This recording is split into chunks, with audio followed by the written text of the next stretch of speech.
Hey everyone, good to see you again. I'm Dylan. I'm Dallas. This is Living Vividly. Our goal with this show is to inspire you to do just that, live a more vivid life.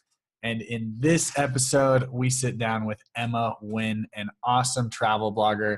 And you're really going to want to check this one out. We talk about safety of travel when you're alone and also some really good places that you should go visit. So make sure you check it out and let us know what you think. Hope you enjoy.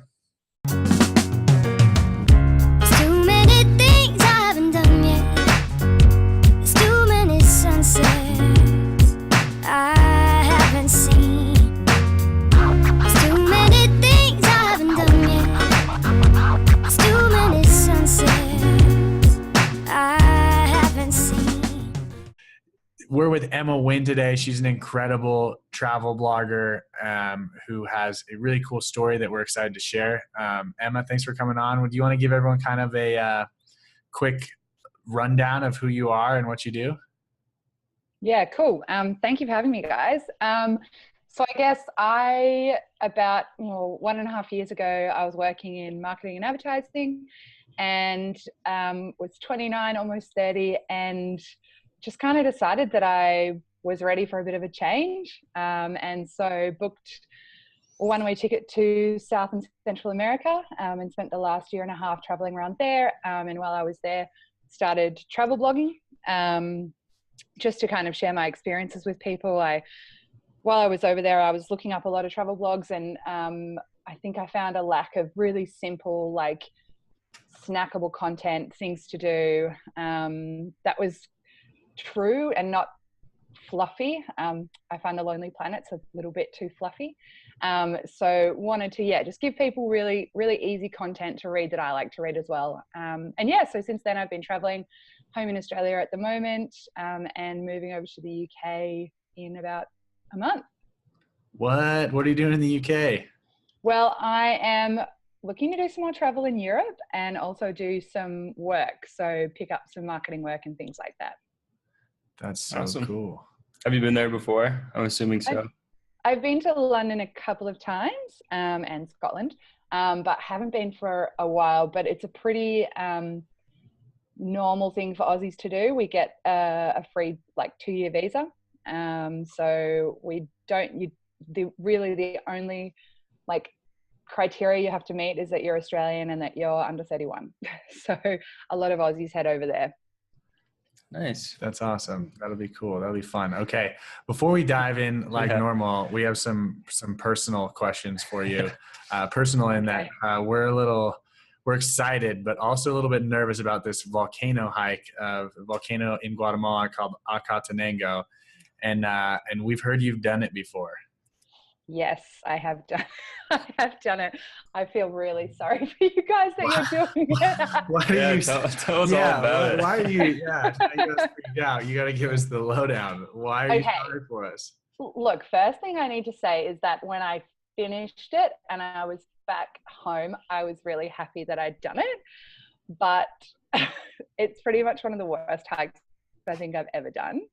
But I would say at the start of my trip, I hadn't done that much hiking, but it's 8 hours uphill, at a, 45-degree angle the entire time. And I guess I did some research before we did it. I didn't even think about it.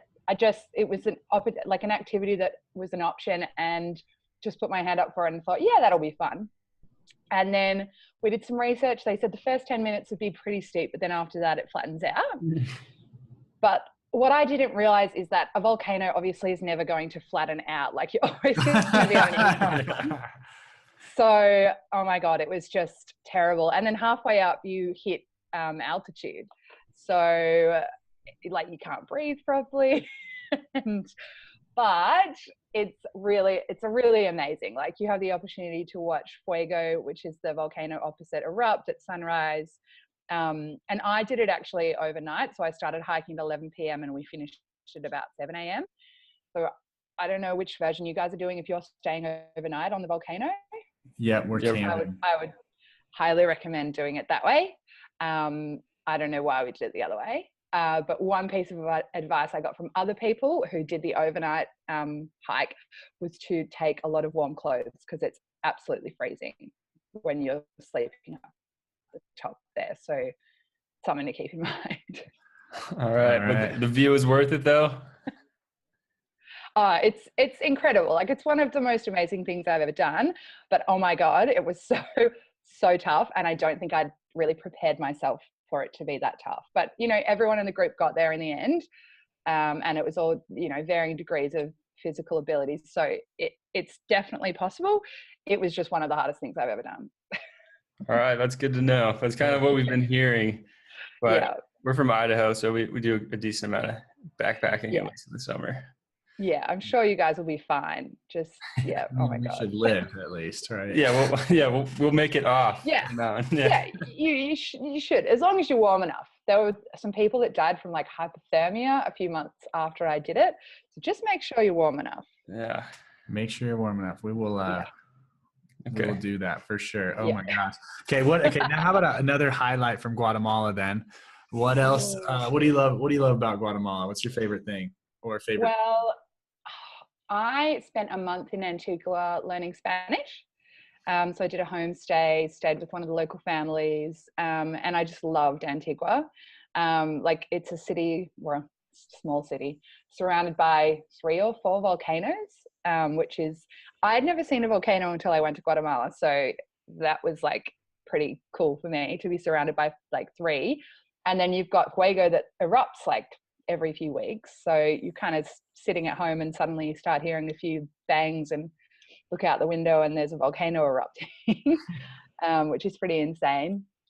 And I think Antigua itself is such a cool little like city. It's like cobblestone streets. It's got amazing cafes. It's got cool little like hidden underground bars. And then the people in Guatemala are so like lovely and friendly. So, I mean, Guatemala was definitely one of my favorite countries I visited. So you guys are going to have a great time. Awesome. It's going to be fun. Yeah. We're stoked. Okay. Now that we got that out of the way and you scared the shit out of us, let's take it back. Where obviously you're from Australia. That's not an American accent. Where are you from in Australia? Where'd you grow up? What was your kind of like upbringing like? Was it different? Was it just normal? What was that like?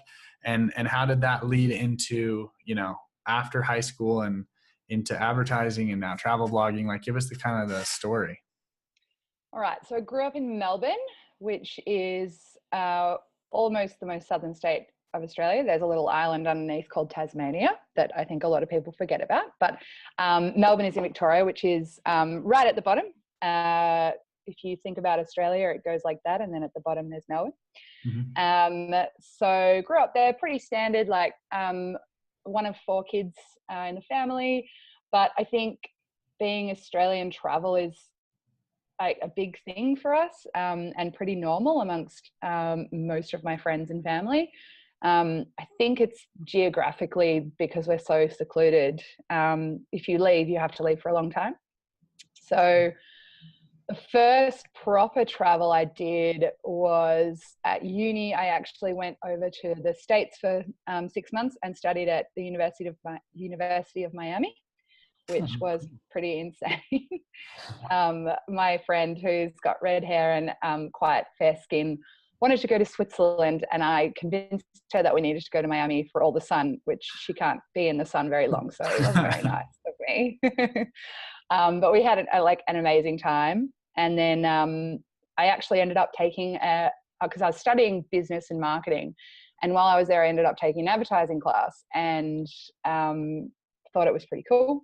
So when I finished uni, started in advertising, spent like a year and a half there, and then 2 girlfriends and I traveled around Europe for 5-6 months. So that's, I guess, an example of Australians. We leave, it's like a 24-hour flight, so you need to spend a decent amount of time. You're not going to go for 2 weeks. So yeah, that was 5-6 months. We got around a fair amount of Europe. And then, from then I've kind of worked for a few years and then, taken a trip somewhere, or we spend a lot of time in Asia because it's really close. So a lot of Southeast Asia, Vietnam, Thailand, Cambodia. And then, I couple of years ago decided that I hadn't done any of South or Central America, and that was the next place on the to-do list. And how long did you say you were there again? In South America? Yeah.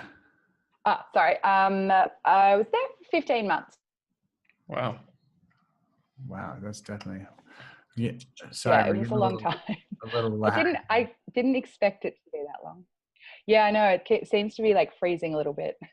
We have terrible internet in Australia. So sorry. No, all good. Okay, so then will you take us, what do you think was probably one of the most pivotal points or, parts of your life? Was it going from high school to university, or was it, making a jump from there into the work world, or going from a work world into travel blogging? Like, was there a real pivotal, was there any part that was abrasive at all, or more difficult or challenging for you?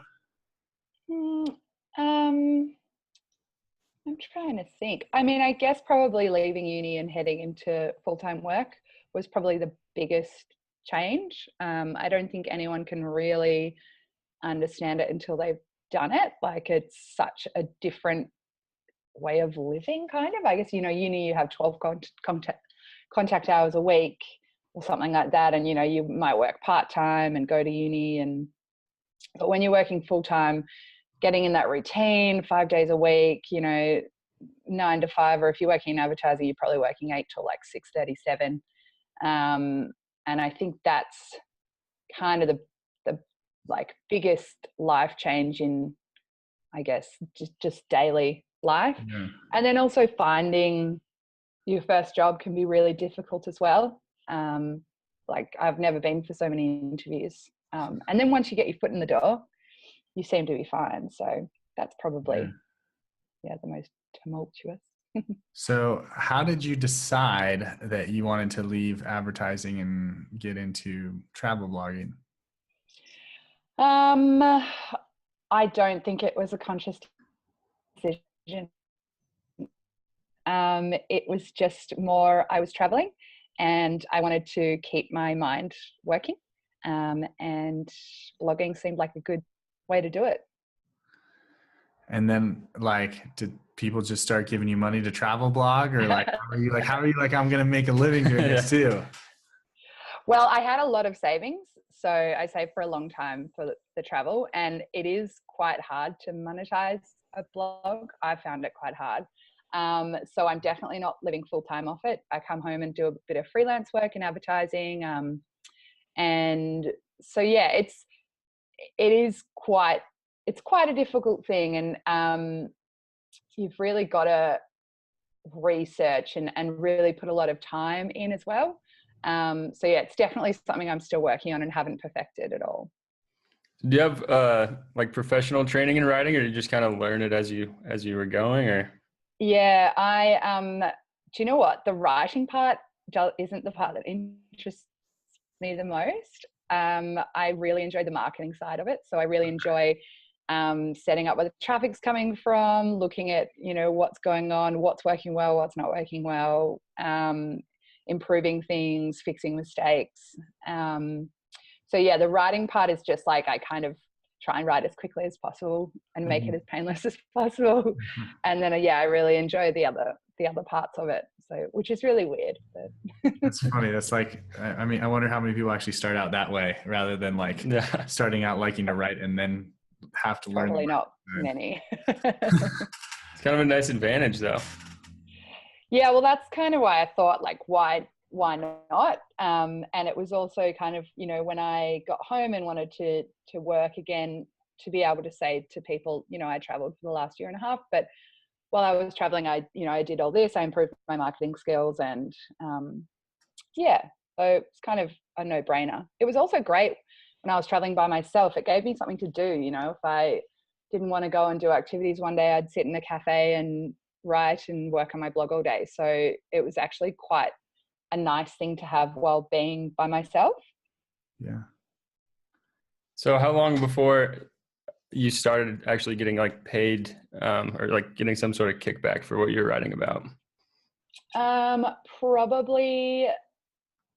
Probably a year, I would say.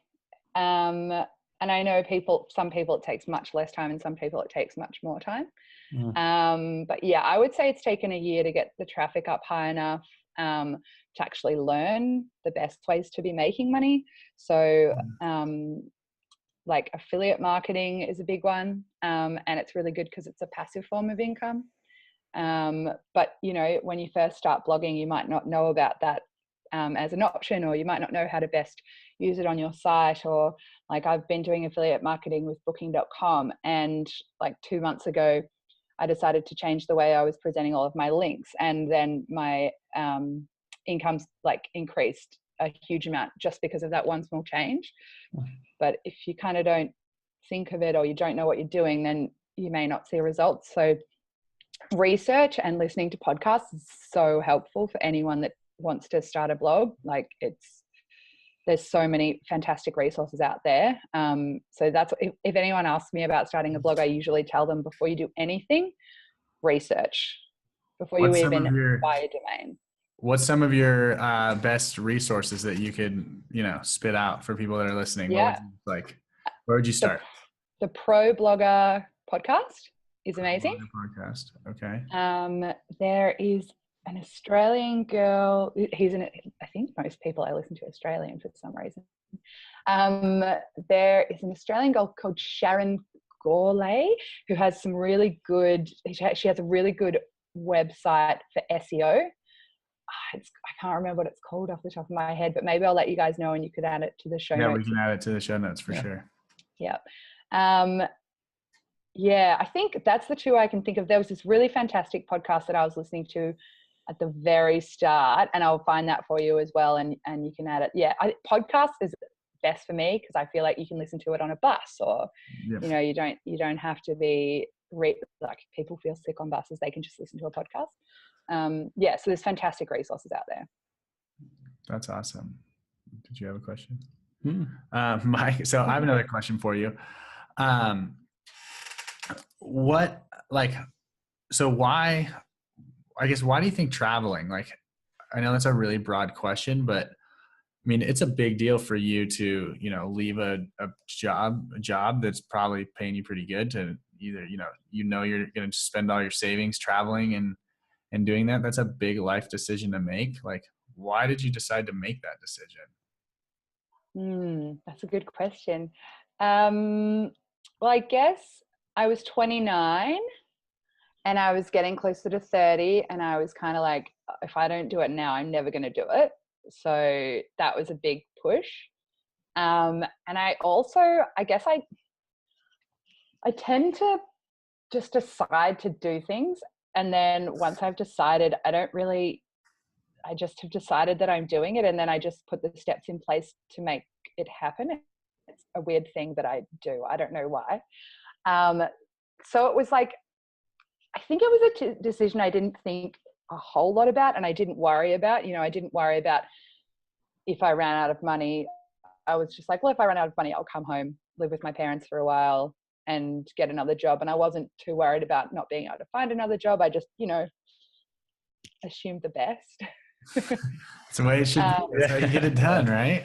Yeah. I mean, you can't worry about all this stuff, otherwise you'd never do anything. And I think the biggest thing that I always kind of think is like, if I fail, it doesn't matter. Like, who cares? I don't care if I fail. My friend, no one's going to judge me if I go over to South America for a month and decide I hate it and come home and I've quit my job, whatever, like I'll get another job. There's always other jobs.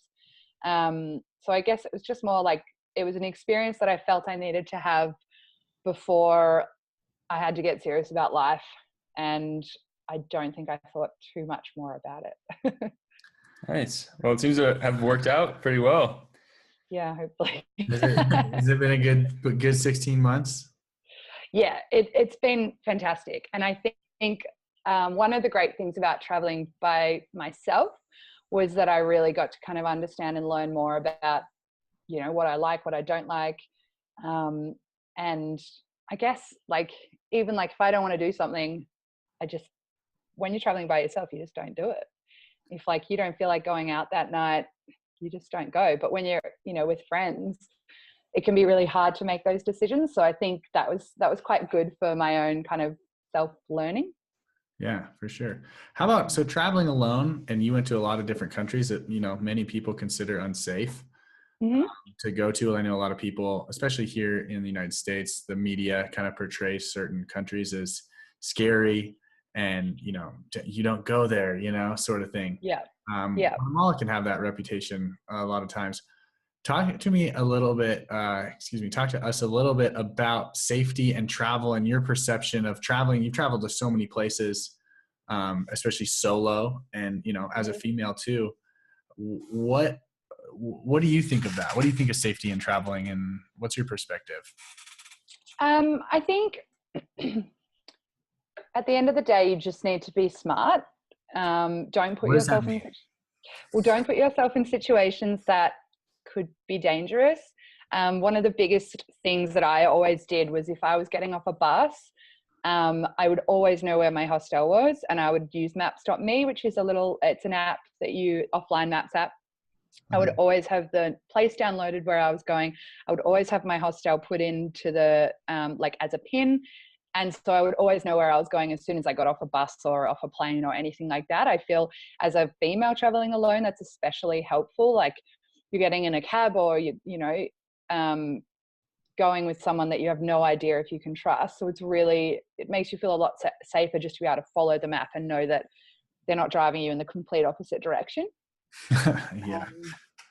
And I guess, like, don't go out at night, and don't, get too drunk, and because your friends, your friends from home aren't there. Like, no one's going to look after you. You're the only person looking after yourself. So you just need to not put yourself in silly situations where bad things could happen to you. But at the same time, like, some people have bad, like, you can just be in the wrong place at the wrong time and a bad thing can happen. But I think you've just got to be really smart about putting yourself in situations that are the least possibly dangerous they can be, while still having fun and enjoying the country for what it is. Totally. I mean, I don't know. I haven't never been to Australia, so I haven't watched the news there. But do you think the world and these places, especially developing countries and other areas, do you think they're as scary as the media makes it out to be? No way. It's funny because, like, I even talk to people at home now, and I was talking to a girl who was thinking about going to Colombia, and I was like, yeah, you should definitely go. And she's like, oh, isn't it, like, really dangerous? I'm like, it's so not as dangerous as it's all made out to be. Like, I felt totally safe in Colombia the whole time. Like, it is just so not as dangerous as the media makes it out to be. And you can definitely end up in dangerous situations, but that's if you are silly about it and you don't, do research and read up on, don't drive up the northern half of Mexico where the drug cartels are. Like, don't, it's just do your research and think about it. But it's so nowhere near as dangerous as what it makes out. Like, I was taking local buses everywhere, like chicken buses, which I assume you guys will be taking in Guatemala. And people are friendly and genuinely want to look after you. And especially in Guatemala, in Antigua, they really understand that tourism is important, and they really want to look after you. Like, there's an amazing cross you can go and look at over the whole city in Antigua. Yeah. And our mum would always tell us, you can't walk up there in the morning, you'll get mugged. And they just really want to look after you. So you've got to trust people as well. Like, trust the locals. Like, the amount of women that would come up to me if maybe my bag was a little bit open and say, cuidado, which means, like, be careful. There's people might pickpocket you. Like, so they really do want to look after you. Yeah, that's so cool. I think just one of my favorite parts of traveling to new places is just kind of reaffirming that there are good people everywhere. There's good people and there's bad people everywhere. And it's just kind of sad that some people are turned away before they give themselves the opportunity to find that out for themselves, Yeah, it's so true.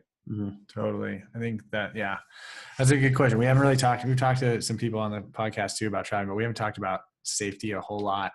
But it's definitely a concern when we talk to people like about our trip and other things, and even our own moms are, you know, concerned just because of what's put out there and how it's portrayed. So it's cool to hear it from your perspective. So you're going to the UK, you're going to travel around Europe a little bit. Like, what's your vision now? You're 16 months in, you've kind of got a taste, you're starting to get some traffic, and you got some freelance work going. What's next? What's the vision look like for you? And scrimp splurge travel, or without the vlog? I think the vision for me for the next 2 years is I want to really improve my marketing skills and business growth skills. So I want to see if I can get some work with a really cool startup in London, and just really kind of, the last few jobs I've worked in startups, and I love startups, but I think there's a bit of a gap between the London market and the Melbourne market. So with more progressive brands, more like interesting tech startups. So I really want to do that, keep the blog going, keep driving more passive income. I would love to keep it as like a bit of a side income, to maybe fund trips over to Europe and around there. But yeah, I guess more travel, definitely want to see as much of Europe as I can, use London as a base, and yeah, keep the blog growing. I love that. So some side hustle action, basically. Basically, yeah. Essentially. Well, that's cool, because I think that there's a lot of people in that position that they like their job. They don't like, you know, but they want to do something else or make some extra income on something that they love. And so I think that's a really cool way to do it. You know? Yeah. If you can find a really easy way to have like a passive side income where you literally kind of just set it and forget it, I mean, that's the dream, isn't it? Like a couple of grand every month or something that you can just use to like play with. Yeah, there you go. You can travel with. Yeah. What's at the top of your bucket list right now, destination wise, or just experience wise? Oh, I think Iceland is pretty high. Eastern Europe. Iceland. I hear Iceland a lot, and I can see why, because I mean, really cool, those pictures are freaking second to none. But is there anything specific in Iceland? Like, is it just because it's? I mean, it's like probably the most different place to Australia you could think of. Like it just looks like black volcanic, like dirt everywhere, like snow, blue pools. You can see the northern lights. There's like huskies and mountains. Did it for the cute dogs. Yeah. Yeah. Is there southern lights? Can you see southern lights? There are southern lights. I didn't either. I don't exactly know where they are, but there are definitely southern lights because I've heard about them. You can't see them from Melbourne. No. I don't think so. I feel like it's like in South Australia or something, but I actually have no idea, so I'm not going to speculate. No, not going to dive into that one. No, I figure, you know, there's northern lights. Like, yeah, it makes sense. Like there would be. Mm-hmm. You know the science behind the northern lights? It's a reflection of gas. It's like light passing through gas from different planet. I think it's something like that. I'm impressed. Northern lights are. Let us know. Let us know in the comments. I know it's something with light and reflection and gas. Yeah. Right. That's yeah. I believe you. Yeah. Iceland. Where else besides Iceland? I think Eastern Europe. Because we did a lot of Western Europe when we were there. So Eastern Europe's definitely somewhere I want to explore. I haven't been to Japan either, so that probably is a place I need to go at some point. But yeah, mostly just exploring places in Europe that I haven't been to yet. Oh, and going to Austria and doing the Sound of Music tour. Oh, that'd be cool. Apparently they play all the songs while you're on the bus and everyone sings along. That sounds like a good time. Okay, how about this one? Where would you recommend top places that you have been in South and Central America if you'd recommend someone that's looking to travel that really wants like a really cool experience, what top places you'd recommend? Okay, so my top place is the Galapagos. It is like the most incredible place I've ever been. Why? And well, I'll get to that. Okay. Lots of people get turned off because it's really expensive, but there is actually a way to do it on the cheap. You don't have to take a cruise. You can fly in there, hop around just the islands, and it's more expensive than other places, but it doesn't have to break the budget.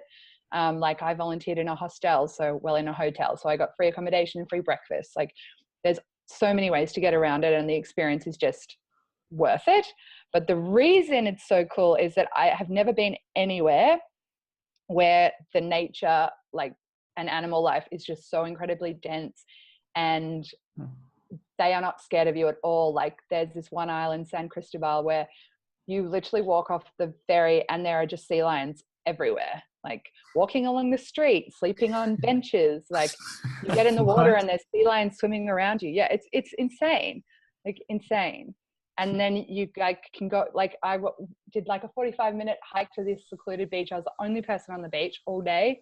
There were turtles just like swimming along, popping their heads up out of the water. At about 1 o'clock, like 20 black sea iguanas like walked down the beach, like, and went for a swim. And then a sea lion was just, swimming around. Like it's just, I've just never seen anything like it. Wow. Okay. Number 1, Galapagos, Number 1. Ecuador. All right. Number 2, Patagonia. Just like incredible. Just the hiking, the mountains, it's just a stunning place to spend like 3 to 4 weeks hiking around. And the food's delicious too. They do a really nice slow cooked lamb. But get the slow cooked lamb if you ever go to Patagonia. Don't miss out on that. And then I guess the other 2 I would say would be Nicaragua and Guatemala, just because, and actually I love the whole of Central America, like from like Nicaragua up, because it's just so different. The people are so friendly, and it is developing, but like it's beautiful country, friendly people, and really cool things to do. Like in Nicaragua, you can take a jeep up to the top of a volcano and watch over the edge and see the lava like bubbling below you. Like where else can you do that? Yeah, they would not let you do that in a lot of countries, but oh no, there's no way they there's let you do that in Australia. Yeah, that's crazy. Okay, what's the most interesting or weirdest thing that you've eaten? That's a good question. Goodness. Well, I've eaten bugs. Like I've eaten not cockroaches, but like crickets. I ate some crickets in Mexico. When I was in Vietnam, I went to this place where you just basically walk around and try all their delicacies in one room. I can't remember what we ate there, but it was weird stuff. We like drew the line when they brought out the little like dead duckling inside the egg that they do there. You ate it? Yeah. No. We didn't eat that. Oh, you didn't eat that. Sorry. No, we were like, no, can't do that. But like, I think we ate bugs and like little things in kind of dirty, I don't know. We ate it all. But yeah, I think that's the weirdest. Bugs is probably the weirdest thing. Well, you've eaten bugs? Yeah, just like as a little kid though. Prepared. Did you eat anything when you were working on the river? No, I don't think so. But yeah. Have you ever had snake whiskey or cobra wine from Southeast Asia? I have not, actually. I think I've like seen it, but I've never been game enough to try it. Have you tried it? Yeah, I mean, if you want to see some, we have some on set. This is, if anybody you can see it on the camera there. Yeah. That's a scorpion and a cobra. I got that in Laos and snuck it back to the United States. And oh God, you'd be put in jail for bringing that into Australia. Yeah, I'm worried about that right now. So hopefully no one sees this. Yeah, I tasted that. Not by, Oh God. yeah. How was it? It tasted like whiskey and like goldfish flakes, like what you feed your Wait. fish. Oh no. Yeah. Terrible. Yeah. Not good. Oh man. That's so funny. Yeah. Okay. Well, Should we wrap her up? Yeah. You got one more question? All right. Yeah. So we asked all of our guests this kind of at the end. If you could go back and have a conversation with yourself when you were, let's say, right when you finished university, what advice would you give yourself about, where you are now and, where you want to be? Ooh, God, that is a hard one. I would say trust your gut. There are no mistakes. There's only learnings. And just, I guess, like, do what works for you, and don't have any fear about it. All right. That's good. Those are wise Powerful. words right Yeah. there. That's awesome. Okay. Now what's going on? Where can, we're going to link everything up, but just so everyone can hear it, where can we find you and follow your journey and support you? Yeah, cool. So, scrimpsplurgetravel.com is the blog. All one word, scrimpsplurgetravel and then .com. And then you can find me on Instagram under scrimpsplurgetravel. And that's probably about it. I've got Pinterest too. Actually, Pinterest is a really great channel for growing traffic. If anyone is trying to start a blog, it's fantastic. And it's a good resource. If you want to go travel some places, you should probably follow you on Pinterest so we can get some good ideas. Yes.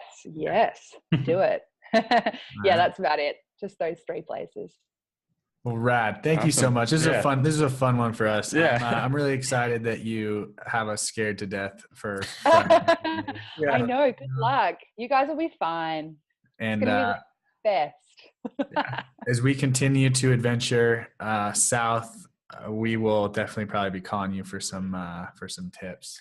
Yeah. All right. Thanks for watching, everyone. That was a nice little change up from our usual routine. We got some quality advice on where to travel and how to travel safely. So thanks for watching. We appreciate it. We appreciate your feedback, and we appreciate if you share this with your friends and follow along everywhere you can. YouTube, Anchor, Facebook, SoundCloud. Yeah. Yeah. Thanks so much, guys. We'll see you next week. Bye-bye.